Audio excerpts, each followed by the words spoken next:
I wanted to bring today's episode to the podcast talking about the Dutch test. The Dutch test is part of our Fab Fertile Method and is included in our couples coaching program. So we have access to functional testing such as hormone, such as the Dutch test, stool testing, hair testing, and food sensitivity testing.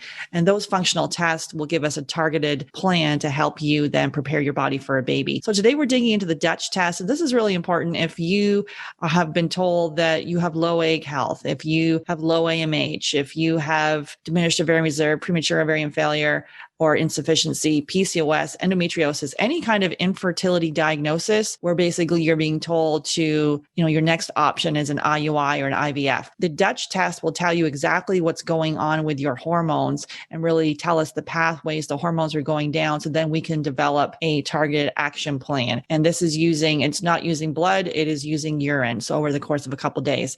So excited for you to listen to this episode to get some aha moments to see, wait a minute, what are some healing opportunities that conventional medicine has missed for you, and how functional testing can really get to the bottom of why it's not working. Hey there. Thanks so much for listening to the Get Pregnant Naturally podcast. And I've got a favor to ask you. If you are enjoying learning about the functional approach to fertility, consider going to iTunes and rating and reviewing the podcast. This is how it helps the show reach more people that are struggling with infertility, knowing that there's another approach that really can get to the bottom of why it's not working in the first place. So all you need to do is, if you're on the app or the desktop, just go in and consider leaving a 5-star rating and leave a review. And there is step-by-step instructions in the show notes showing you exactly how to do that. So if you can just take a few minutes, just take the few minutes right now. You can pause this recording, come back, leave the review. It would really mean the world to me and help others that are on the fertility journey as well. Take care. Hey there. I regularly speak with 5 to 10 couples per week who are struggling to have their baby. And although we want to help everyone, we only have 2 spots available per month to work with us. So the Supercharge Your Fertility Discovery call is for action takers.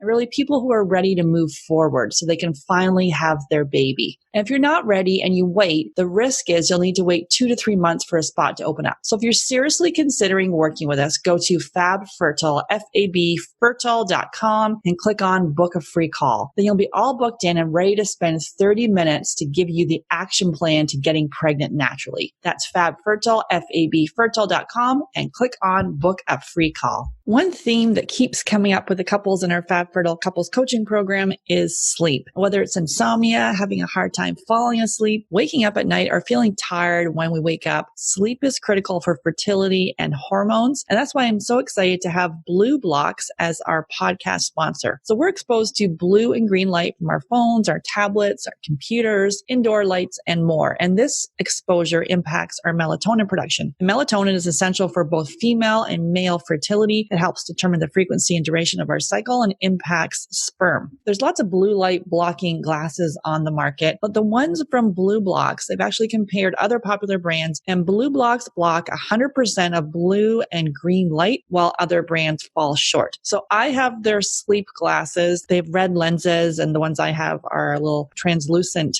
frame, and they're so stylish and really cool. And so they eliminate 100% of the blue and green light in the 400 nanometer to 550 nanometer range. So this is the exact range that has been shown in clinical studies to disrupt melatonin and negatively impact your sleep. So all you do is wear your sleep glasses after sunset until it's time for bed, and you'll notice improved sleep after just one use. And it's also cool to use when you're flying for managing jet lag. So I got to say, I was a little skeptical about the noticing improvement after one use, but literally I use these glasses and my sleep is actually already pretty good. I used them for one day, and I have to say, after one day, I had the best sleep of my life. I just felt so rested. So these glasses, they ship free and they're tracked for all orders anywhere in the world. And also they have all their frames come in prescription, non-prescription, and reading glasses. Plus you can send in your frames and they'll add the blue light blocking and green light blocking lenses to your frame. So this is an easy hack that you can add to your fertility toolkit. All you do is go to BlueBlocks, BLUBLOX.com.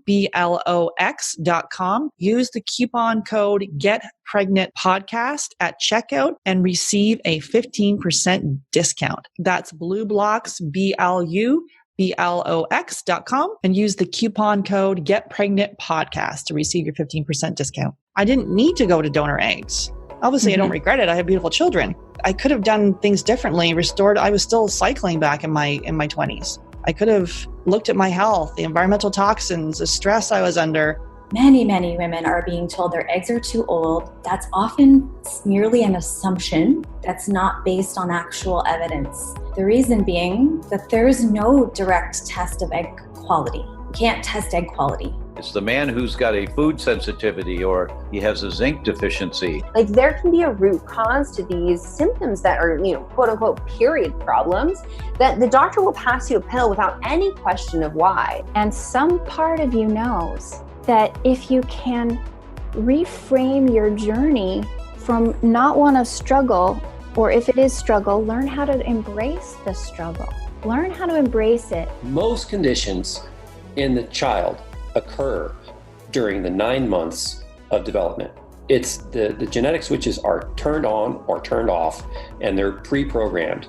So you are in such a powerful, amazing position to do amazing things for your kids. Why is IVF the first step? Because we believe it should be the last step. Welcome to Get Pregnant Naturally, where functional medicine and natural fertility solutions will help you get pregnant and have your baby.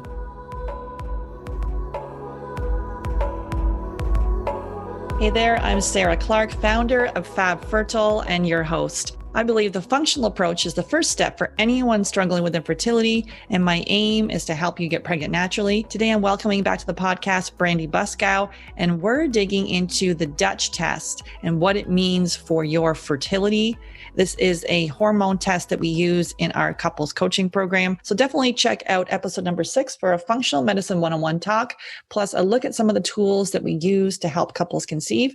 So Brandy is part of my team here at Fab Fertile. She's an integral part of our couples coaching program, which uses functional lab testing, diet, and lifestyle changes to dramatically improve conception. So if you are struggling with infertility, your body is desperately trying to tell you something.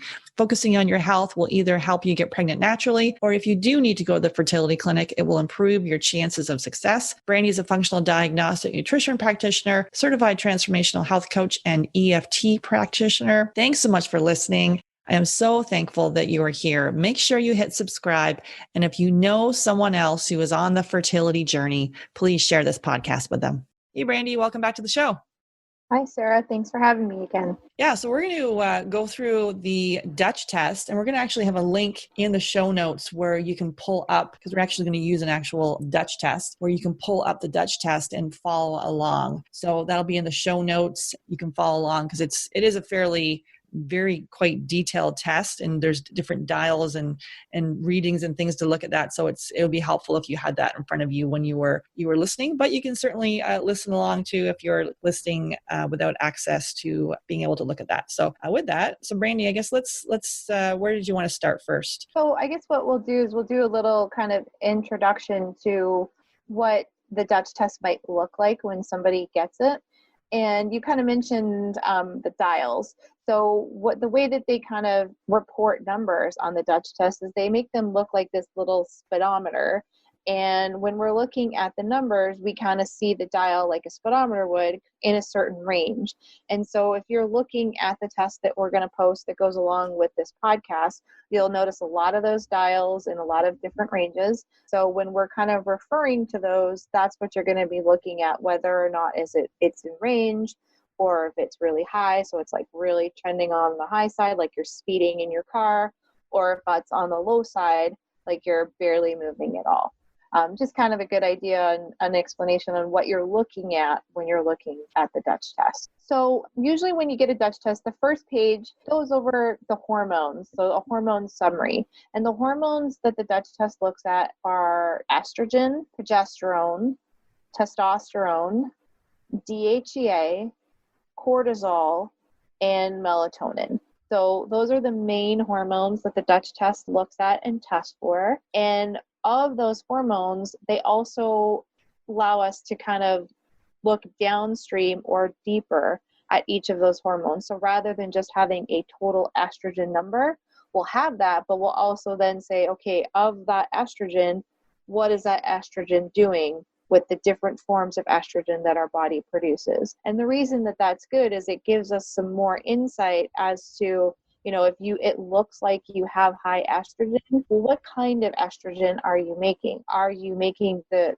protective estrogen, or are you making the estrogen can sometimes be considered the bad estrogen, the one that can cause DNA damage and you don't want to have high levels of? So that's the nice thing about the Dutch test. Yeah, it's important. So we have a model here with the test, don't guess. So we start our couples coaching program with the functional testing. So we're looking at food sensitivity testing, the Dutch test, and then stool testing, looking at the DNA of the stool. So a lot of people come to us and they may have this whole host of supplements they're using, and could be using Vitex, and some people that have low ovarian reserve, they're supplementing with DHEA.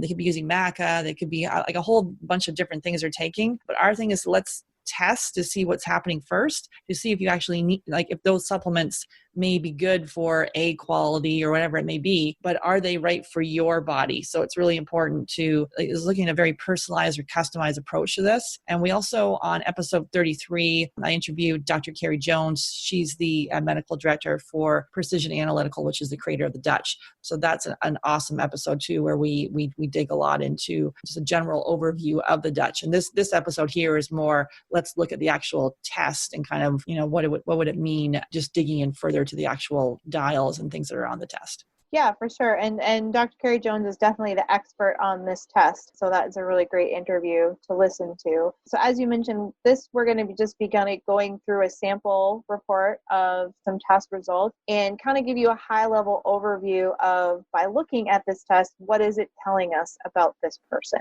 So as I mentioned, the first page of the test is the hormone summary test. So on that first page, you're shown a total estrogen, a total progesterone, and your total testosterone. For this particular person that we're looking at the results for, their total estrogen is within the range, which is good. We want to have a nice healthy estrogen level, and it's at the higher end of the range, but it is in range.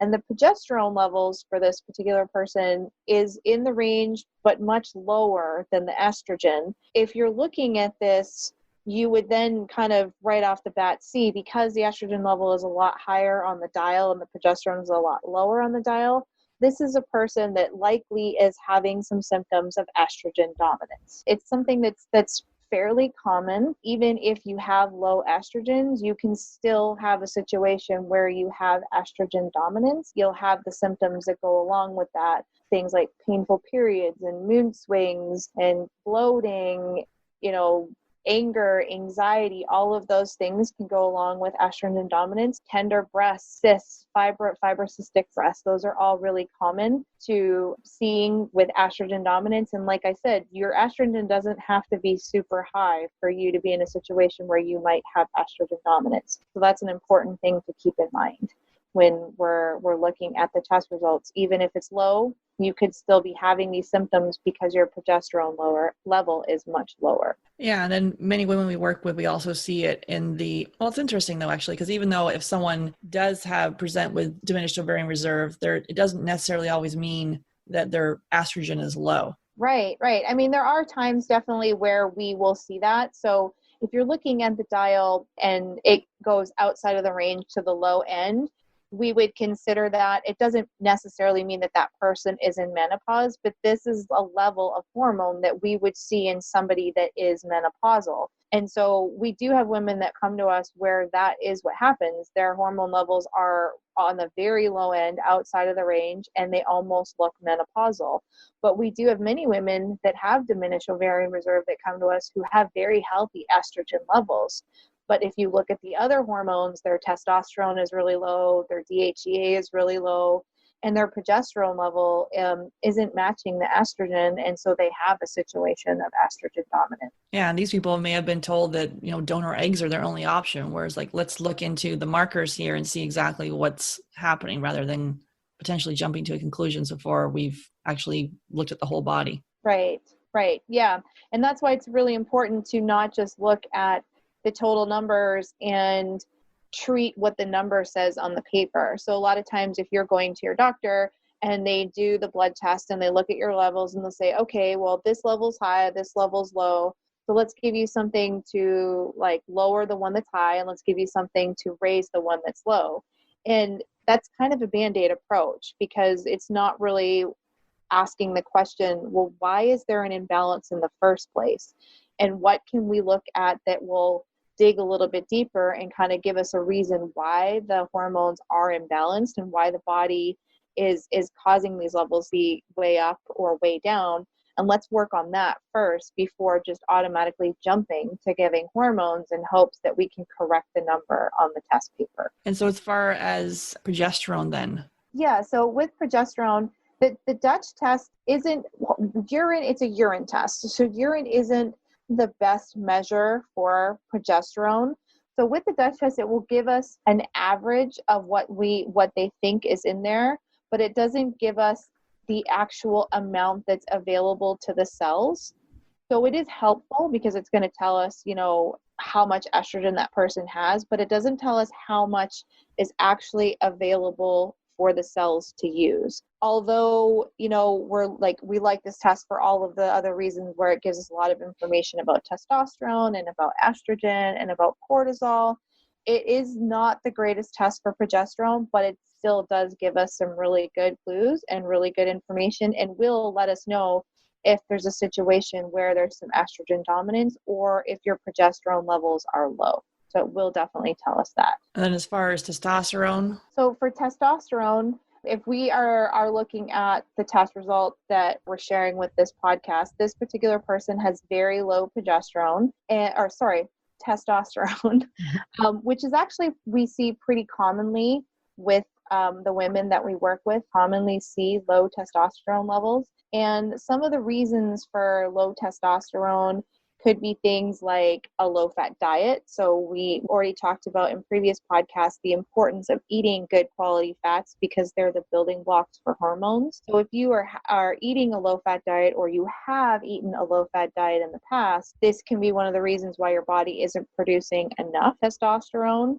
The same is true for low cholesterol. So if you're having fats, but you're not having enough of the right fats that contain cholesterol, like egg yolks, a lot of animal products, that can contribute to having low testosterone. Some other things would be nutrient deficiencies. If you are eating all the fats and you're eating really good quality food, but your body isn't actually able to break them down and absorb them, so you're not making enough, bile in your stomach, you're not making enough digestive enzymes, then you're not going to be able to break down those foods and absorb the fats and the cholesterol from the food that you're eating to make testosterone. And so in the instance of this particular client, we do know that their gut issues are a problem. And so that's very likely one of the reasons that testosterone is low, is because of the inability to absorb the nutrients properly as the building blocks for hormones. Some of the other reasons for low testosterone could be blood sugar imbalances. That's really common.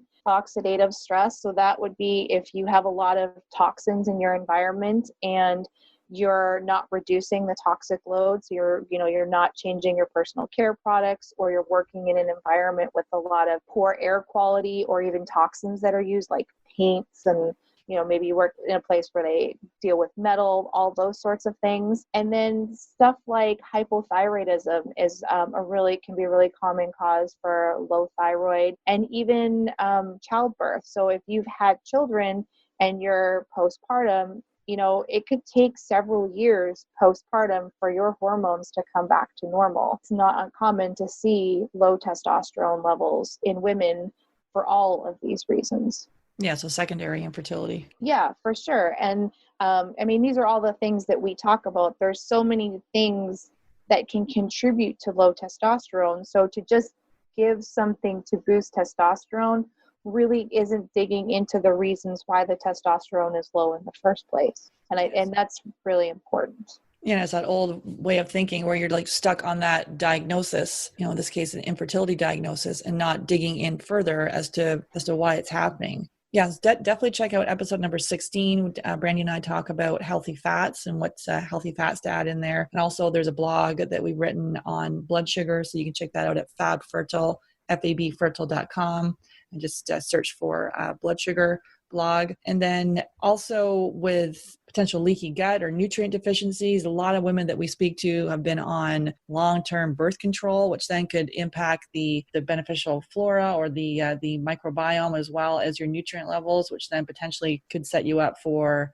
leaky gut, food sensitivities, and gut infections. So that can be some other clues in there as well. Yeah, there's just so many things that are a factor. And all of the things that I just mentioned are also some of the more common reasons for low progesterone and low estrogen as well. So it's a very common pattern for all of the hormones that, if you have any sort of deficiencies, you're not eating enough good fats, you've got environmental toxins, maybe you have a leaky gut, hypothyroidism, blood sugar imbalance, stress in general, long-term stress in general, mental emotional stress can all have a huge impact on your body's ability to produce enough healthy levels of hormones.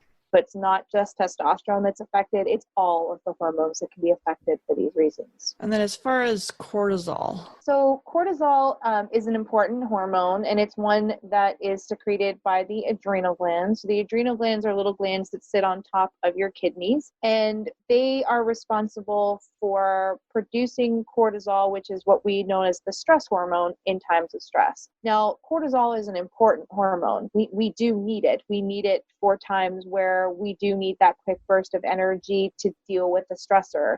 Like if you've ever been in a car accident and, you're kind of in that moment of not necessarily shock, but you need to just act very quickly. You've heard of stories of people who've just been able to lift a car off of somebody and they have no idea how they did it. It's because our bodies have been hardwired to have this ability that when an emergency happens and stress happens, that we can pump out the hormones necessary for our body to act quickly. And so cortisol is important for that reason.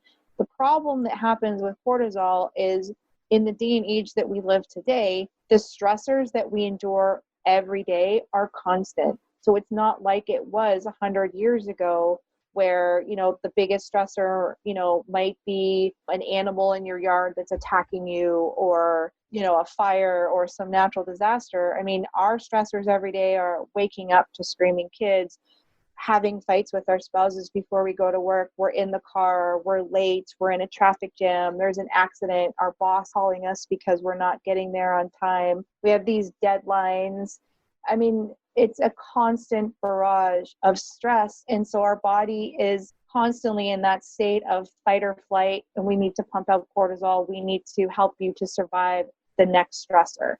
Usually before the Dutch test came about, one of the best tests to look for cortisol was what we call the salivary adrenal stress index test. And what you would do is you would spit into a tube 4 times throughout the day, and they would take that and they would kind of get an average of your cortisol throughout the day, but then also tell you what your cortisol was doing. Was it high or was it low at that different point? So when you wake up in the morning, ideally your cortisol should be highest because that's the hormone that's going to kick in that wakes you up. And you want to have high energy first thing in the morning. And then slowly throughout the day, your level of cortisol should, on a nice slope, slowly go down to a very low level by the nighttime when it's time for you to go to sleep. So when we were using the salivary hormone test, we were looking at that pattern to see, was it a nice high in the morning and then slowly going down in the evening?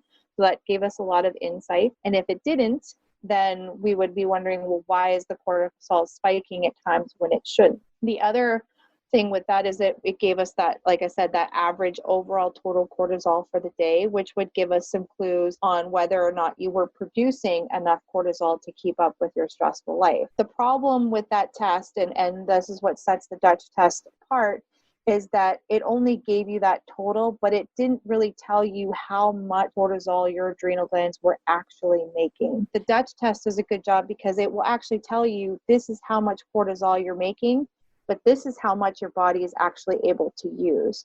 And that's a really big difference because we've had a lot of years where you've heard the term adrenal fatigue. It's kind of one of those common things where everybody's coming out and saying, oh, well, I have adrenal fatigue. I went to my practitioner and they told me that I have adrenal fatigue and my adrenal glands are tired and I need to do things to help my adrenal glands. And we're now learning as science is kind of investigating further and with tests like the Dutch test, that may not necessarily be the case. It may not be that your adrenal glands are tired and not able to produce enough cortisol. It may be that they can, but your body is just not able to use it because there's so many stressors that your body is protecting you from having too much cortisol. So it's getting rid of it very quickly. And so all the things that we just talked about with low testosterone, estrogen, and progesterone could be reasons why your body would be getting rid of excess cortisol really quickly. So the stressors, the toxicities in your life, the environmental toxins, gut infections, irregular blood sugar, structural things, if you've had a car accident, long-standing mental emotional stress, all of those things can have an impact on your cortisol levels. And if you're constantly under stress, your body goes into protective mode and wants to lower that cortisol and not keep it running through your system, because it's not good for you to have high levels of cortisol all the time. And so that may be why you're actually feeling tired, not because your adrenal glands aren't producing enough. And so for this person, what is their levels? What is it doing for them? So in this person, their production is actually very high. So it's very close to the very high end of the range for the amount of cortisol that their body is actually producing. So we know that this person is under a lot of stress and their body is demanding this cortisol to make it through the day. They haven't gotten to the point where the body is minimizing the amount of cortisol used, but it is starting to slow down. And so what that's meaning is the body is trying to kick in and say, okay, look, you've got way too much stress going on. We've got too much cortisol in the system. You need to slow down. So we're going to start, getting rid of that cortisol really quickly out of your system so that you don't have so much of it. It's kind of trending towards that this person is going to start losing the amount of cortisol available in their system and start to feel more tired as time goes on if they don't stop and figure out what all of the stressors are and work on them. Yeah. And then sometimes we also see where it's like flatline, where it's just straight across. Yes. And we have seen that with some people. And that's a situation generally where a person has been assaulted with all of the different stressors for a very long period of time. They may not even know that their body has been affected by the different stress, but it's been going on for a long time. And their body is at this point of, we are struggling to keep up. There is too much for us to keep up with. And I think Dr. Carrie Jones mentioned this on the podcast she did with you, the analogy of the bathtub of, you have a bathtub and you fill it up with water and you can only hold so much water if the drain is closed. The people who are flatlined, their drain is clogged and the water is just overfilling, like it's overflowing. It can't handle any more stress. It's just trying to keep up and it can't. And so we do see this commonly in some women where their levels are flatlined because they've had so many stressors for such a long period of time. And they haven't been able to dig deeper to find out what is causing stress and what can they do to make improvements and to lower their stress load. Yeah, and that's why when people come to us, it doesn't matter the age, everyone's in a panic to get pregnant and have their child. But it's really to take time to look at the whole body and heal. And so, we have the 6-month program, but sometimes the 6 months is just not enough. Sometimes it's a year to be able to work on. If you've had chronic stress, be it food sensitivities, gut infections, autoimmune, whatever it may be, it doesn't just magically clear up. It takes time. For sure. And that's one of the things that, I think it's a hard part of the healing process or rebuilding your health is that we're very impatient. We're a very impatient society and we want things to happen quickly. But if something has been going on for a very long time, you have to be comfortable and patient enough to know that it may take time for that to get better. If we have somebody who comes to us that's in this situation where their bathtub is overflowed and their stress level is at an all-time high and their body is struggling to keep up, it's important to remember that even if you are successful and become pregnant, that is a huge stress on your body. Not to mention what happens to your body postpartum, where your sleep is very dysregulated afterwards. It's very rare for you to get a full 8 hours of sleep for the first few years after having a baby. And so if you're already depleted to begin with, and then you add that on top of it, it's almost a recipe for more severe symptoms down the road. And so really addressing this now is going to set you up for the best possible health and your ability to be there and be healthier and have more energy for your kids. Absolutely. Yeah. Okay. So anything else you wanted to say on the cortisol side of things? Not really. I mean, I think I went on a little bit of a soapbox about the cortisol, but I think it is an important one rather than just going with the whole analogy of adrenal fatigue. The Dutch test kind of gives us some insights and tells us, what kind of stress the person is under and what capacity they have left to handle any more stress, and almost in a way, how important it is to really start digging deeper into those stressors and start addressing them and eliminating them and taking the burden off the body. So the next one we have is DHEA. And it seems a common course of treatment for someone that has low ovarian reserve, low AMH, high FSH is to supplement with DHEA. And our thing is to see, I would say the majority of people that I ask if they've been tested, if their levels have been tested, the answer is no. Right. And I mean, I can understand why this happens. DHEA is, in a sense, a precursor hormone. So you could take DHEA and your body can use DHEA and convert it into testosterone or estrogen or progesterone. And so it's easy sometimes to start with just giving somebody DHEA. You can take it at a lower dose. It's easy to take, and then hope that your body will take that DHEA and use it the way it needs it to balance out the hormones.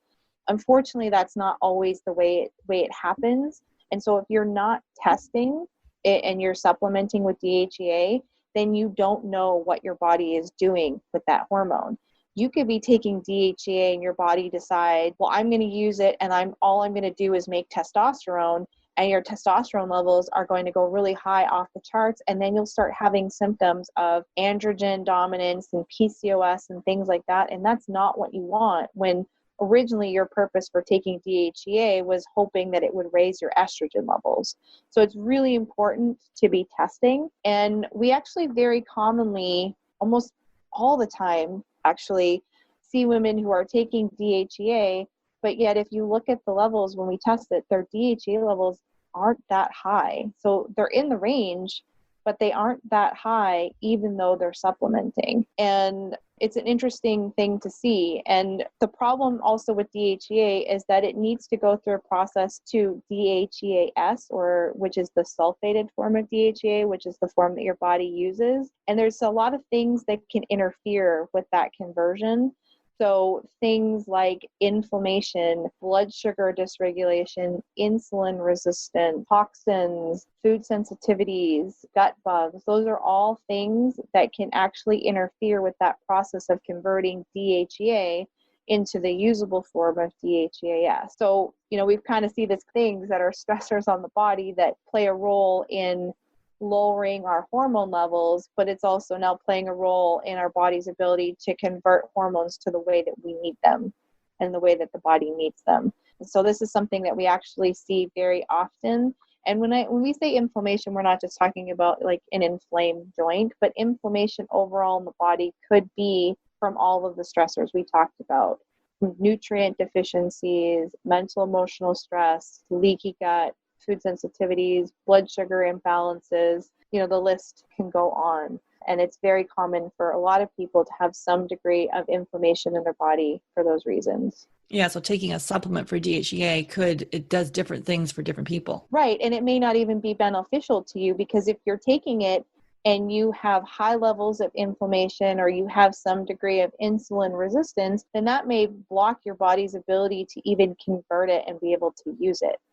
And this is something that we see really commonly. And if you're not testing and you're not seeing whether or not it's actually doing what you're hoping that it does, it's kind of, again, that analogy of we're putting a Band-Aid on a situation and we're not digging deeper to see what's going on. Right. And for this person, their DHEA, what's happening there? So the DHEA is in the range, but it's at the low end of the range. So, I mean, this person is not supplementing with DHEA, so it does look like they're producing an okay amount, but it definitely could be better. And again, some of the reasons, why they're not producing enough is the micronutrient deficiency is not absorbing and breaking down the fats and the cholesterol, the inflammation, gut bugs, blood sugar imbalances. Those are all issues that can be a reason why somebody's not producing enough DHEA. Okay. And then, so as far as the test, did you want to go to melatonin or you want to go right on to the next page? We'll go on to the next page where it kind of breaks down, so that if you're looking at the Dutch test, that'll be page 3. And this is where it gives us a breakdown of how the testosterone breaks down in its components and how estrogen breaks down into its components. So because we just talked about DHEA and we talked a lot about testosterone, let's talk about the downstream components of testosterone. So testosterone breaks down into 2 different dominant pathways. One of them is what we call the 5-alpha pathway, and the other one is the 5-beta pathway. The alpha pathway is the one that if most of your testosterone is going down there, you're going to have symptoms that are androgenic. So what that means is that you're going to have more symptoms of things like greasy skin, hair coming up on your face that you don't want, anger, aggression, those sorts of things. And those are really common things that we see with people with PCOS. A lot of times people with PCOS, their testosterone is going down that pathway of being more androgenic, and you're going to have those symptoms. So ideally in women, we want to see kind of a nice balance between those 2, the alpha and the beta. And then with this particular client, we know that their overall testosterone levels are pretty low, but it is pretty equally going down both pathways. So there isn't a lot of symptoms of excess androgens, which is a good thing. And then as far as progesterone? So the progesterone, again, we don't really get a lot of information on progesterone with the Dutch test, but ideally we want to see there's the 5-alpha and the 5-beta again for progesterone. And we want those to be somewhat even. You may see sometimes if there's a preference for the alpha, especially in women, that they'll have a hard time sleeping or they'll have a lot of anxiety. And so if we see that could be a reason why somebody feels a little bit more stressed maybe in the last half of their cycle, or they're a little bit more anxious. And so helping to balance out the progesterone can sometimes help that anxious feeling. But most of the time, a lot of the tests that I've seen, it's pretty even that the progesterone are going evenly down both pathways. And for this particular person, it's pretty equal for the progesterone. Okay. And then as far as the estrogens? So for the estrogens, it actually breaks it down into 3 different ones. So estrone, which is E1, estradiol, which is E2, and estriol, which is E3. Estrone, E1, this is the second most potent estrogen in the body, and it's mostly made from the adrenal glands and in the adipose tissue or fat tissues. And so when a woman goes into menopause, the bulk of her estrogen is actually going to be coming from estrone, because the adrenal glands actually take over from the ovaries and start to produce the estrogen that she needs. And then also estrogen will come from the fat tissues when you're in menopause. So that is E1, or estrone. Estriol is the most potent estrogen, and it's the major estrogen that's produced by the ovaries. So this is the one that we would normally see in women who aren't in menopause, where the bulk of their estrogen would be made. This is, we want to see healthy levels if you're not menopausal in estriol. Estradiol. And then the last one is estriol, or E3, and this is actually the estrogen that's predominantly made while you're pregnant. So we don't normally, unless you are pregnant, we don't normally see this level really, really high, because it's the one mostly made when you're pregnant, but it also can be made by the other 2 hormones. Your body can kind of break down those other 2 hormones and make estriol if it needs to. For this particular person that we're looking at, they're both the estrone, so E1, and the estradiol, E2, are within range, and they're at the pretty high end of the range. And then the E3 is at the very low end of the range. So, I mean, this person is not pregnant, so we wouldn't expect that level to be very high. And then going down those different pathways here. So the 16-OH and the 4-OH. Yeah, so what the Dutch test does is it takes estrone or E1 and it breaks it down even further to see how your body is utilizing the estrogens that you're making. And so we kind of talked about at the top of the show, we really want to make sure that the estrogen that you are making is what we would consider the good protective kind. And so that is what is called the 2-OH estrogen. The majority of that is what we want to be seeing because that's the good protective estrogen. That's the one that's going to, make you feel feminine. It's the one that's going to help with fertility. It's going to be the one that helps with like bone health and those sorts of things. So that's the bulk of where we want to see it. And then there's also the next one is 4-OH, and that is the estrogen that, everybody has a little bit of it, but when it's too high, that's when it can become a concern because that's the estrogen that can be damaging to the DNA. So we don't want to have high levels of that because we don't want to have DNA damage. And if we have a lot of DNA damage, that can lead to things like cancers. And so that's something that we don't want to see. And then the last one is 16-OH. And although it's not the best kind of estrogen, it's not as negative as having 4-OH, but we also don't want to see high levels of 16-OH estrogen because that can be damaging and not good as well. Yeah, so people sometimes think even if they have low ovarian reserve, that with the 4-OH being going down, so it could still, the estrogen that you have could still be going down the wrong pathway. So it could be could be estrogen dominance in there, or am I getting that wrong? So it may not be estrogen dominance, but you're right. Even if your estrogen levels are low, if most of the estrogen that you're making is going down that 4-OH, we definitely want to support the body to convert to the more protective 2-OH and move away from the 4-OH. So even if your estrogen levels are low, there's definitely things that we can do to support your body's conversion to using estrogens correctly.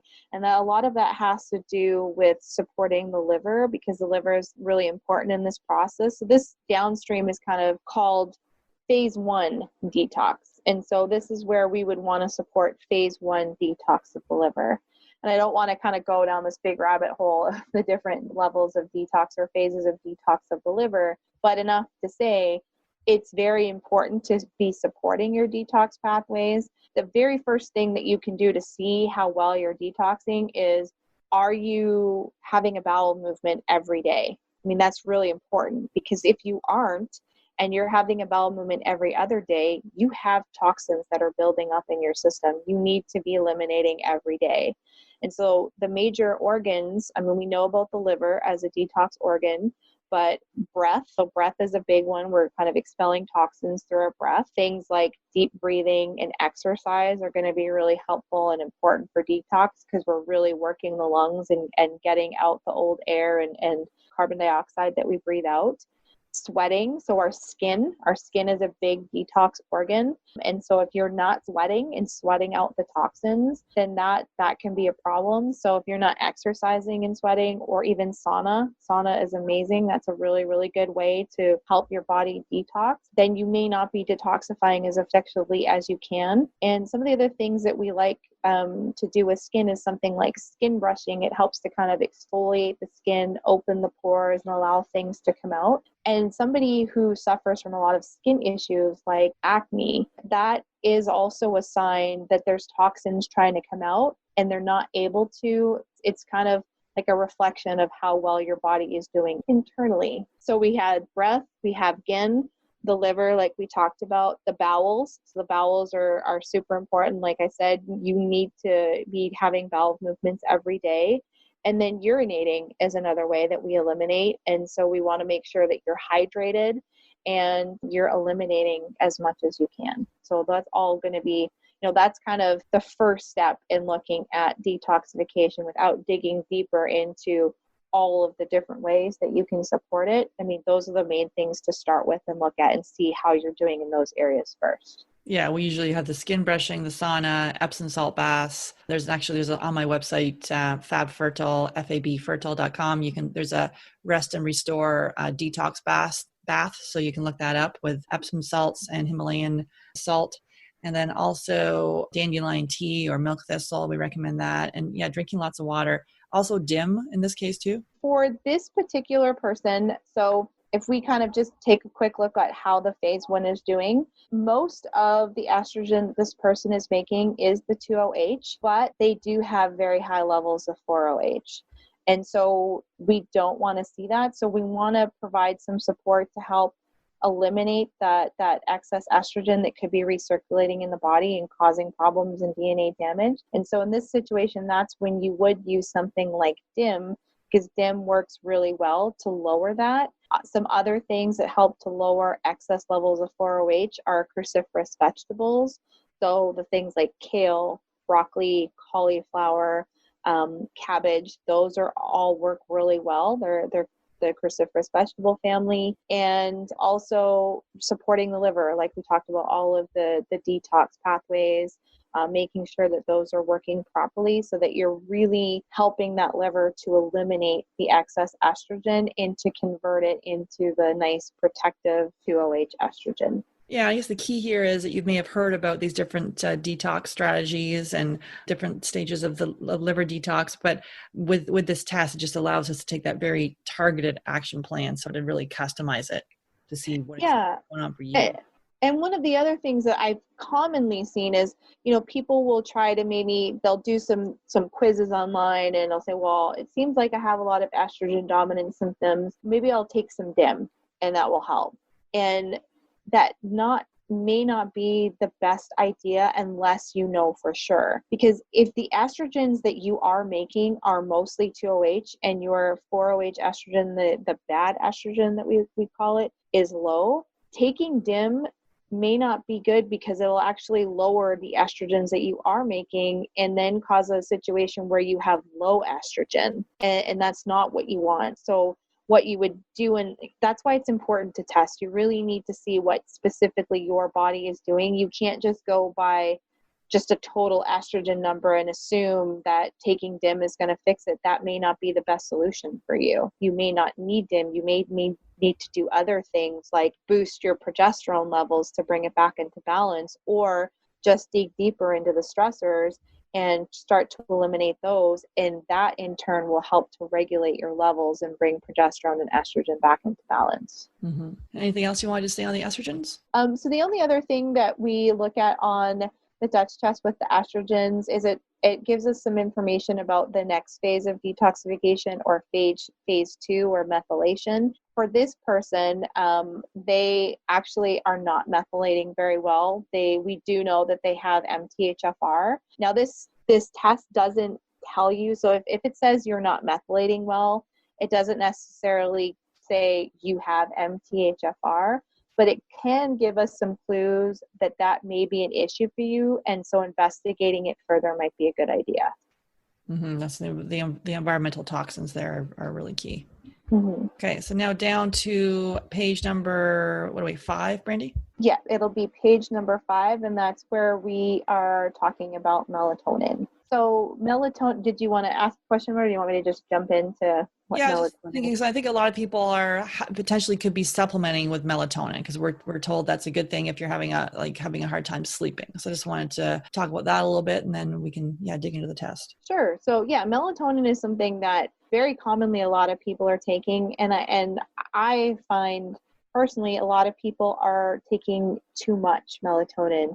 So, we have people who take like 7 milligrams, 10 milligrams, 11 milligrams. I mean, that's a lot of melatonin, and it can be beneficial in certain situations. So, if you're traveling overseas and you're jet lagged and you're dealing with different time zones, that can definitely be helpful.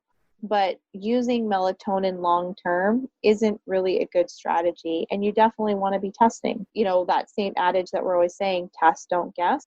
That's where looking at the melatonin marker on the Dutch test can give us some information. This particular person does have very low melatonin levels, and it's outside of the range. And there's a few reasons that can happen. So if your cortisol level is very high, and it's actually very high in the evening, that will suppress your body's ability to create melatonin. So they're kind of opposites. Melatonin and cortisol are opposites. We already talked about how cortisol should be highest in the morning to give you energy and lowest at night. And when it goes really low at night, what happens is your body starts to produce melatonin to prepare you for sleep. But if you have a lot of stress going on and your cortisol level is high at night, that will suppress your body's ability to produce melatonin. Some of the other things that are more and more common nowadays that will suppress melatonin is a lot of blue light at night. So if it's like 8 o'clock at night and you have every light on in the house and your TV is on and you're looking at your phone or you're looking at your iPad, all of this blue light is entering your eyes and signaling to your brain, it's still daytime. It's not time to create melatonin. And so when you're ready to go to bed at 10 o'clock and you've had everything on and you're staring at your screen, you're going to lie there at night thinking, well, why can't I fall asleep? And it's because you never gave your brain that signal that it was time to wind down and that it was time to start raising your melatonin levels. So one of the reasons why melatonin is really important is because melatonin is an antioxidant. And so if you don't have sufficient levels of melatonin, then you're not giving your body the ability to detoxify while you're sleeping, which isn't a good thing. And then you'll probably feel unrested, even though you may be getting 8 or 9 hours of sleep. If you don't have high enough levels of melatonin, when you wake up in the morning, you may feel like you never even slept. It's really, really important to test to see what your melatonin levels are doing, and then look at some of the reasons why your melatonin levels will be low. So as I said, for this particular person, their melatonin level is extremely low. It's outside of the range. And so we would be looking at things like, what is their nighttime routine?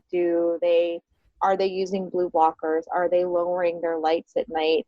Is their cortisol level too high at night? And if so, why? And what are some things that we can do to lower that? One of the other reasons that melatonin could be low is whether there's some stuff going on in the gut. If your body isn't able to digest the foods that you're eating, it's not going to be able to make the building blocks to produce melatonin. And so you may not be able to produce adequate melatonin levels. And this is something that we commonly see in people that have a lot of gut infections is low melatonin. So the gut infections are causing an imbalance of the gut. You're not able to break down and absorb the foods that you're eating. There's a lot of stress and inflammation going on in there. And so your melatonin levels are going to be low. And we see a lot of people with parasites too, and that impacts the melatonin as well, right? Because parasites are more active at night. For sure, yes. And that could be something common where people will say, I just don't understand. Like, I'm tired all day, and then nighttime I get this second wind and I can't sleep and I'm just staring at the ceiling. And the parasites or gut bugs or bacterial infections, they tend to be more active at night. So when they raise your cortisol levels. So it's going to keep you awake and suppress your melatonin. And so you can't sleep. So it's this kind of never-ending cycle that's really frustrating for people. And I think we do have an epidemic of sleep deprivation with people, which is not a good thing because, as I said, with the melatonin, it's a potent antioxidant. And so if your body's not detoxifying and you're not able to rebuild and repair while you're sleeping, you're going to start aging faster. You're going to have more toxins going through your system. And it's just this hamster wheel that you're going on. And so this is actually a really important marker to look at when we're looking at all of the markers on the Dutch test. Yeah, we work with couples for months on sleep hygiene, like having a dark room, moving up the clutter, using the blue light blockers, looking at like having essential oils or having that sleep routine. So you're dimming the lights, you're taking the phone out of the room, all these things that you do it over a course of months, because it's as you mentioned, the sleep epidemic, right? Where we kind of are priding ourselves for staying up and pulling all-nighters, where it's, you really need for fertility and for health and 7 to 9 hours, and to sort of feel what what feels right for you as to, do you wake up when you wake up, how many hours do you naturally need without an alarm clock? And maybe for you, the sweet spot is 8 or 9. And no, we're not always going to get that, but to really try to prioritize this. For sure. And I mean, there is certain situations where melatonin is useful. And so for somebody like this who has really low melatonin, taking some supplemental melatonin for a short period of time probably would be a good idea. But the caveat would be you need to work on all of the sleep hygiene while you're doing that so that you can start to produce your own melatonin levels, healthy melatonin levels on your own. Temporary fix, it's not a permanent solution. And what's your take of people that have taken melatonin for years? I think some people just, if they're having issues sleeping, they're just supplementing with melatonin. And that can actually open a whole other discussion of, it's kind of like this feedback loop of, if you've been taking melatonin for years, then that signal is not going to the brain to produce your own melatonin. And so your body is going to start to rely on it. And this is the same and true, not just with melatonin, but people who take Ambien for years. Right. It could take a lot of time to really correct that, a lot of perseverance, a lot of patience. It can be done, but we really have to start thinking about all of the reasons why we couldn't sleep in the first place and really work on that sleep hygiene like you talked about. And we can give some support, but taking long-term melatonin or Ambien or anything else, Tylenol, PM, or some of those other things that help you sleep, it's just a Band-Aid. It's not a good long-term solution. And you're actually not doing yourself a favor because you're losing that natural ability for your body to detoxify and have a potent antioxidant. I know, and you see people younger being prescribed sleeping pills, in their teenage years being prescribed this, which is okay. So, and is anything else on this page with the cortisone and the cortisol? So I'll just talk briefly about the cortisol versus cortisone. So cortisol, we already talked about, is what your adrenal glands are making. And so this page will look at the free cortisol. So that's the amount of cortisol your body actually has available to use. And then it looks at the free cortisone. And cortisone is the inactive form of cortisol. And so if your body is under a tremendous amount of stress, your body may start taking that cortisol that it has available and converting it to cortisone, the inactive form, again, as a protective mechanism. Our body is so wise. Like it wants to protect us. It wants us to thrive. So it will do things to protect us. And so if we have somebody, and this particular person does have a situation where their body is preferring cortisone, it's because there's so much cortisol going on that the body's trying to protect itself. And it's almost like a message to your body to say, you need to slow down. You need to look at what's going on in your life and it's time to slow down. We're doing the best we can to protect you. So this test, the Dutch test, we work with clients internationally, so it can be shipped internationally. Part of our couples coaching program. Although taking the test by itself is great, we always recommend doing a food sensitivity test with it. And also we use the GI map, which is our stool test, looking at the DNA of the stool. So really combining these 3 tests and then, developing an action, a personalized plan for you. So, and then taking, you needing that at least 6 months to be able to work on these things, because it's been going on however old you are right now. It doesn't just magically disappear over a month. It really is taking the time to focus on your health. And although you may feel major pressure right now to move to your next IUI or IVF, we really highly recommend to look to see what is going on. Your body is really, it'll whisper to you, then it's going to start shouting at you in the form of disease, and infertility is a disease. But really, we don't focus on the diagnosis. We dig further using these tools of functional medicine and test, don't guess. So if you're interested in the couples coaching program, you can set up a free call with me. It's just a short application, and then we will discuss the program in detail and see if it's a right fit for you. But yeah, really focusing on your preconception health is always a good idea. For sure. And this was a really broad overview, and there's so much more we can dig into with the Dutch test, and it's very, very individualized. But I hope that just by going through this, we can kind of give you some insights into how much information it can give us. And even though the information may be overwhelming, it's positive and empowering because it can give action steps and some things that you can do to really make improvements in your health and with your fertility. Absolutely. Melatonin is important for female fertility. It helps regulate hormones and maintain the body's circadian rhythms. Plus, it helps determine the frequency and duration of the menstrual cycle. Plus, it impacts sperm count and motility. Blue and green light negatively impact our melatonin production. That's why we recommend Blue Blocks, blue and green light sleep glasses to all our one-to-one clients. Simply go to Blue Blocks, BLUBLOX.com, and use the coupon code GetPregnantPodcast at checkout to receive your 15% discount. That's Blue Blocks, BLUBLOX.com, and use the coupon code GetPregnantPodcast.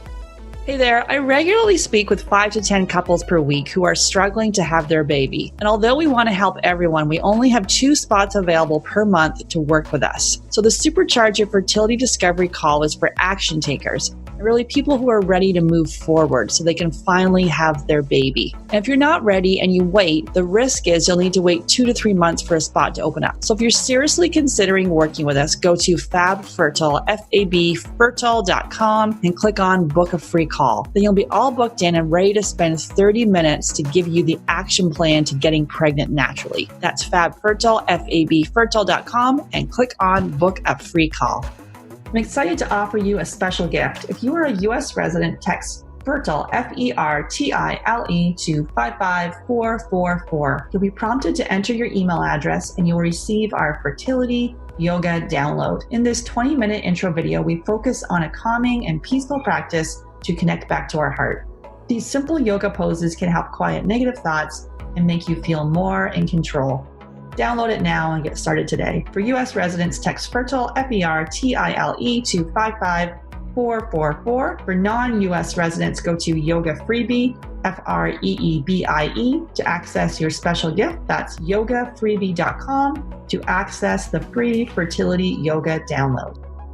The Get Pregnant Naturally podcast, including show notes and links, provides information with respect to healthy living, nutrition, lab testing, and is intended for informational purposes only. The information provided is not a substitute for medical advice, diagnosis, or treatment, nor is it to be construed as such. We cannot guarantee that the information provided on the Get Pregnant Naturally podcast reflects the most up-to-date medical research. Information is provided without representation or warranties of any kind. Please consult a qualified physician for medical advice and always seek the advice of a qualified healthcare provider with any questions you may have regarding your health and nutrition program.